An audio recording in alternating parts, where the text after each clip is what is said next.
Muy buenos días, mi nombre es Salvano Mazama Jorge Luis de la carrera de electromecánica de 4A.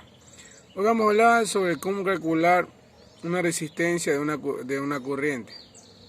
Bueno, en el voltaje. Si no conocemos el valor de las resistencias individuales, pueden recurrir a la ley de Ohm. V es igual a IR. De estos voltajes de tensión y corriente por resistencia, el primer paso para encontrar la corriente de voltaje total del circuito. La corriente de circuitos en serie es la misma en todos los puntos del circuito. Si conoce las corrientes de cualquier punto, puede usar el valor en la ecuación. El voltaje total equivale al voltaje de fuentes. La batería no es igual al voltaje que hay en un componente determinado.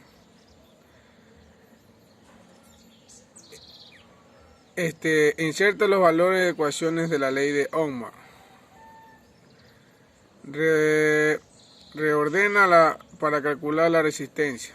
De V y I, la resistencia de voltaje de corriente reemplaza la fórmula de valores que encuentra para calcular resistencia total. Por ejemplo, supone un circuito de serie, se alimenta una batería de 12 voltios y que la corriente medida es de 8 amperios. La resistencia total a lo largo del circuito será de RT por 12 voltios o 8 amperios por 1.5 ohmios. Y la característica de un circuito paralelo. Un circuito paralelo se ramifica en varios caminos que luego vuelven a unirse. La corriente fluye a través de cada rama del circuito. Si un circuito tiene resistores, el camino principal antes después de las modificaciones, o si hay dos o más resistencias de una sola rama, aún los próximos pasos de estas instrucciones de la sección del circuito de bobinados. Y por último, la resistencia total de la resistencia de cada rama. Debido a que cada resistor solo rastrecita la corriente que pasa a través de una rama, solo tendrá un pequeño efecto de resistencia total de un circuito. La fórmula de la resistencia total RT es 1RT por 1R1 más 1R2 más 1R3 más 1Rn, donde R1 es la resistencia de la primera rama de R2, la resistencia de la segunda rama y así sucesivamente hasta la última rama Rn. Por ejemplo, también vamos a hablar sobre lo que es de los triac.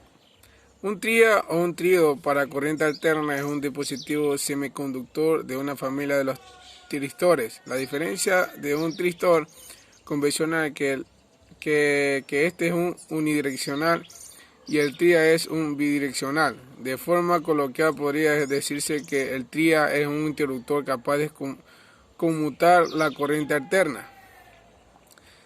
Su estructura interna semeja a un cierto modo de las disposiciones que forma dos CRC.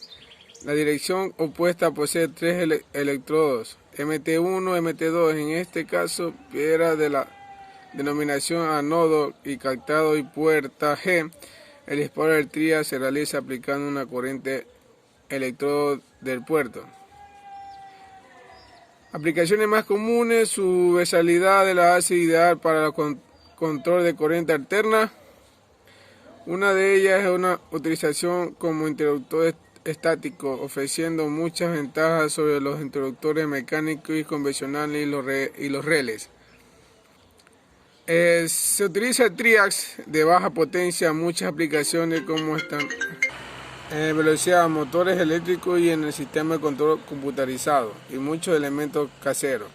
No obstante, cuando se utiliza con carga inductiva como motores eléctricos, se deben tomar precauciones necesarias para asegurar que el triac se apague correctamente al final de cada semiciclo de onda corriente alterna. Muchas gracias, esta fue mi explicación del proyecto.